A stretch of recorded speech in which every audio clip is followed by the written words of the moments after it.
அனைவருக்கும் வணக்கம். இன்னைக்கு நமக்காக மளிகை பொருளும் எண்ணெயும் வாங்கி கொடுத்துருக்குறோங்க. ஜெயம் லேப் அப்படின்னு நடத்திட்டு வராங்க அவங்க சங்கீதா மற்றும் அணுசக்தி லேப் ராஜ்குமார்.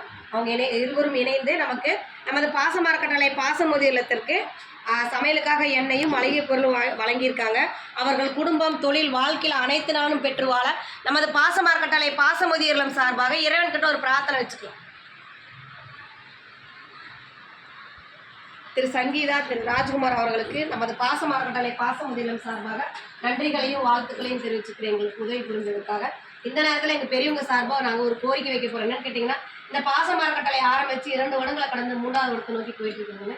இங்கே நிறைய பெரியவங்க அட்மிஷன் கேட்குறாங்க. எங்களுக்கு இட வசதி பத்தாதனால கொஞ்சம் இடம் வாங்கி சொந்தமாக கட்டடம் அமைக்கலான் இருக்கோம். அதுக்கு உங்களால் முடிஞ்ச உதவியை செஞ்சு கொடுக்கலாம். நீங்கள் மட்டும் இல்லாத உறவினர்கள் நண்பர்கள் நீங்கள் லேப் வச்சுருக்கீங்க, அங்கே வரவங்கள்ட்ட கூட இந்த முதியோரத்தை பற்றி எடுத்து சொல்லி எங்களுக்கு கூடிய விரைவில் ஒரு சொந்த கட்டடம் அமையிருக்கு உங்களால் முடிஞ்ச உதவியை செஞ்சு தருமாறு இந்த நேரத்தில் நாங்கள் கேட்டுக்கிறோம். உதவி புரிந்தவங்களுக்கு மீண்டும் ஒரு முறை நன்றிகளையும் வாழ்த்துக்களையும் தெரிவிச்சுக்கிறோம். வாழ்க வளர்த்தோம்.